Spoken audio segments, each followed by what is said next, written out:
আগের বাংলাদেশ আর পরের বাংলাদেশটা ভিন্ন। অন্তত আমার জায়গা থেকে, সাধারণ মানুষের জায়গা থেকে এই পার্থক্যটা আমরা ফিল করি আর কি। এবং আমার তো আজকে এখানে আসলে বসে থাকার কথা ছিল না, হয়তো অন্য একজনের ছিল। এবং এটা তো নিউজও হয়েছে যে সরকারি চাকরিতে কোটা সংস্কার চেয়েছিল, এখন নিজেরাই হয়ে গেছে সরকার। তো আমরা আমাদের যে আন্দোলন, সেই আন্দোলনের কিছু প্রিন্সিপাল ছিল যে আমরা বলেছিলাম যে একটা মেধাভিত্তিক বাংলাদেশ আসলে আমরা গঠন করতে চাই। তাই আমরা মনে করেছিলাম যে সরকারি চাকরিতে মেধাটা প্রায়োরিটি থাকা উচিত।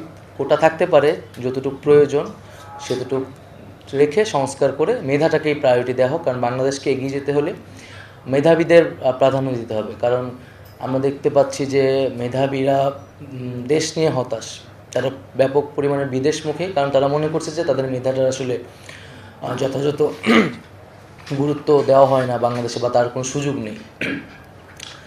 দ্বিতীয়ত, আমরা এই যে একটি অভ্যুত্থান আসলে হয়ে গেল একটা কোটা সংস্কার আন্দোলন থেকে, এটা একটা রাষ্ট্রীয় একটা ন্যাশনাল মুভমেন্টে পরিণত হইল।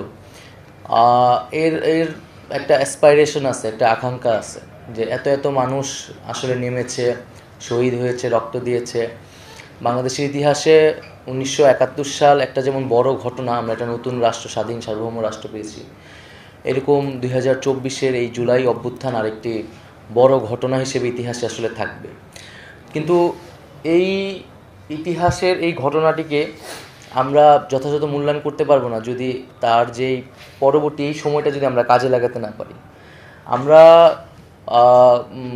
যদি আমরা বলেছি যে আমরা আগের বাংলাদেশটা চাই না, আমরা যেই বাংলাদেশে আসলে এই যেই প্রবলেমগুলো ছিল সর্বস্তরে, বাংলাদেশের এমন একটা সমস্যা যেখানেই হাত দেওয়া হয় সেখানেই প্রবলেম, সেখানেই সমস্যা, সেখানেই দুর্নীতি, সেখানেই লুটপাট, মানে সর্বাঙ্গে ব্যথা, ওষুধ দিব কোথায়। তো এটা রাষ্ট্র কাঠামোর আমূল পরিবর্তন ছাড়া, সংস্কার ছাড়া আসলে বাংলাদেশ এগিয়ে যেতে পারবে না। আমরা চাই না যে শুধু ব্যক্তির পরিবর্তন না, কয়েকজন ব্যক্তির পরিবর্তন করে সমস্যাটা মিটবে না যদি আমরা কাঠামোগত পরিবর্তন না করতে পারি। তো এখন যেহেতু একটা সুযোগ এসেছে, এই সুযোগটাকে আমাদের সবার কাজে লাগানো উচিত। ছাত্ররা, সাধারণ মানুষরা তাদের যে রোল, তাদের যে ভূমিকা, তারা সেটা পালন করেছে। রাজপথে তারা সেটা করে দেখিয়েছে, বা সামনেও করে দেখাবে। আমরা জানি না আমরা এখানে কতদিন আছি বা বাংলাদেশে স্থিতি অবস্থা কতদিন থাকবে, কিন্তু আমি যেটা বলতেছিলাম যে এটা একটা সুযোগ। তো সাধারণ মানুষ, ছাত্ররা তাদের জায়গা থেকে করেছে। এখন আপনারা যারা ব্যুরোক্রেট, আপনারা যারা অভিজ্ঞ, আপনাদের সামনে এখন এই সুযোগটা আসছে। আপনারা এখন এই সুযোগটাকে কতটা কাজে লাগাবেন দেশের স্বার্থে, জনগণের স্বার্থে। কারণ বাংলাদেশের যে দ্বিদলীয় চক্র, যে দল আসে এবং সেই দল একটা ব্যুরোক্রেসি বা প্রশাসন থেকে সব কিছুকে একটা দলীয়করণ করে, অন্তত এই সময়টা সেটা সুযোগ হওয়ার সম্ভাবনা খুবই কম। কারণ আমরা আসলে তো কোনো দল নই এখন, এবং আমরা একটা কমিটমেন্টের ভিতর দিয়ে, একটা অভ্যুত্থানের ভিতর দিয়ে আসলে এসেছি।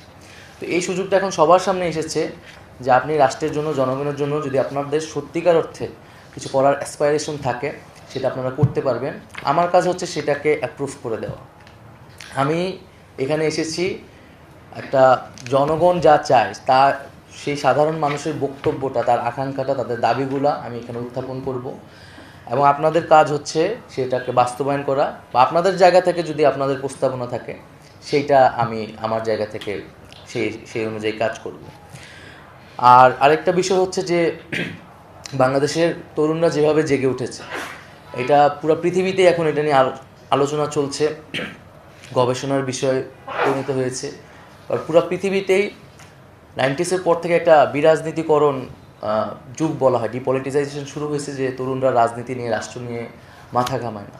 তো এরকম একটা সময় আসলে বাংলাদেশ থেকে তরুণরা যেভাবে জেগে উঠেছে, তো এই তরুণরা দেশ গঠনে কাজ করতে চায় নানাভাবে। এবং এই তারুণ্যের সাথে অভিজ্ঞতা, যারা আপনারা অভিজ্ঞতা, এই জেনারেশনাল গ্যাপটা কমাতে হবে। যে আপনারা আপনাদের অভিজ্ঞতা অনুযায়ী ডিরেক্ট করবেন, তারুণ্যের যেই উদ্যম শক্তি, তার যে ক্রিয়েটিভ আইডিয়া, সেটাকে ব্যবহার করতে হবে। তরুণদেরকে যতভাবে এঙ্গেজ করা যায় সরকারি নানাভাবে, সেই এঙ্গেজমেন্টের জন্য আমার সাজেশন থাকবে। এবং হচ্ছে আমি সহজভাবে যেটা বুঝি যে প্রশাসন, ব্যুরোক্রেসির সাথে আসলে পলিটিক্সের পার্থক্য কী, বা একজন ব্যুরোক্রেটের সাথে পলিটিশিয়ানের পার্থক্য কী। একজন ব্যুরোক্রেসির কাজ হচ্ছে যে কোনো একটা জটিল কাজকে সহজভাবে বাস্তবায়ন করা, সফিস্টিকেটেডভাবে বাস্তবায়ন করা, অ্যাকচুয়ালাইজেশন করা। ব্যুরোক্রেসির কাজ না কোনো পলিটিক্যাল পজিশন নেওয়া, ব্যুরোক্রেসির কাজ না হচ্ছে কোনো কোনো ধরনের, মানে ব্যুরোক্রেসি জাস্ট অ্যাকশন করবে। আর পলিটিশিয়ানের কাজ হচ্ছে সে পলিটিক্যাল পজিশন নেবে, সে সত্য বলবে, মিথ্যা বলবে, তার নানা ধরনের বক্তব্য থাকবে, সে জনস্বার্থের বিষয়টা দেখবে। আমি এখানে জনস্বার্থের বিরুদ্ধে কিছু হচ্ছে কিনা আমার কাছে সেটা, কিন্তু বাংলাদেশে যেটা হয়েছে যে ব্যুরোক্রেসি, গভর্নমেন্ট, মানে স্টেট, পলিটিক্যাল পার্টি এগুলো সব একাকার হয়ে গেছে।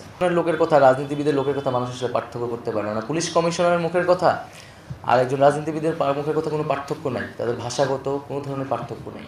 তো আমাদের এই পার্থক্যটা করা দরকার। এবং ব্যুরোক্রেসির মতো কাজ করবে, পার্টির মতো কাজ করবে। তো সেই জন্য আমার যেহেতু আমরা হয়তো কম সময়ই থাকবো, সো এই কম সময়ে আমার লক্ষ্যটা হবে যে মানে একটা দুটা কাজ করা, একটা চমক দেখানো, এটা আমার দরকার নেই।